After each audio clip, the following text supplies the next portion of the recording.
Good morning. Welcome to Plugged In. We're going to be in Hebrews chapter 11 right after this.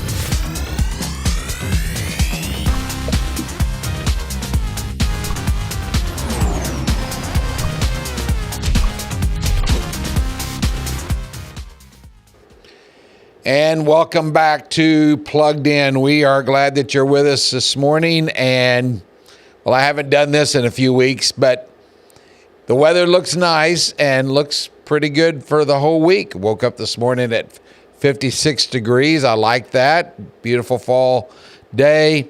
Lots of things going on in our communities. Extracurricular events at schools and lots of festivals on the weekends. So a full calendar for a lot of us. Hey, we're in chapter 11 for the next few weeks of Hebrews. And when you read through chapter 11, you're going to find this phrase, by faith. Now, you're going to find it recorded 18 times.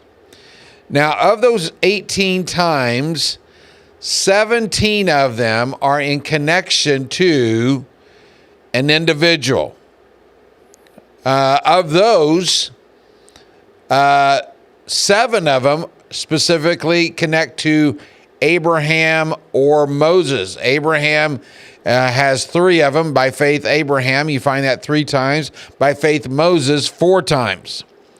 I enjoy this chapter. I've always liked this chapter. In fact, part of chapter 12, the first part of chapter 12 is in connection to chapter 11. So that's one of the reasons I've always liked it and the lessons that we can get from it. But lately, in reading through chapter 11 of Hebrews, I've become puzzled about a couple of things. And so here's the first one, and it's in verse 32. If you're following along, we won't have anything on the screen today, but if you're following along, verses 32 to 34 says this. What more shall I say? I do not have time to tell about Gideon, Barak, Samson, Jephthah, David, Samuel, and the prophets, who through faith conquered kingdoms, administered justice, and gained what was promised, who shut the mouths of lions, quenched the fury of the flames, and escaped the edge of the sword, whose weakness was turned to strength, and who became powerful in battle and routed foreign armies. I'm puzzled about something here. Why doesn't the writer, and we don't know who the writer is.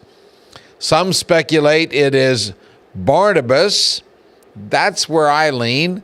Some speculate that it's attributed to Paul. And there are some who think that both of them kind of work together. Whoever it is, the writer doesn't have time to tell us about some of these other people, and I just don't know why. I mean, what was going on that was of more importance than telling their stories? Especially that of David. It doesn't change the narrative of their heroic, faithful moments. I'm just curious why no time is spent on these people. But here's the other part that puzzles me. It's found in verse 5. It's the Bible personality for this week, and it goes this way. By faith, Enoch was taken from this life so that he did not experience death. He could not be found because God had taken him away, for before he was taken, he was commended as one who pleased God. When we go all the way back to Genesis chapter 5, we find the family tree of Noah listed. Enoch is part of that lineage. Here's what is recorded. When Enoch had lived 65 years, he became the father of Methuselah. And after he became the father of Methuselah, who actually turned out to be the oldest living man, that's why we use the phrase, someone is as old as Methuselah. Enoch walked with God 300 years and had other sons and daughters.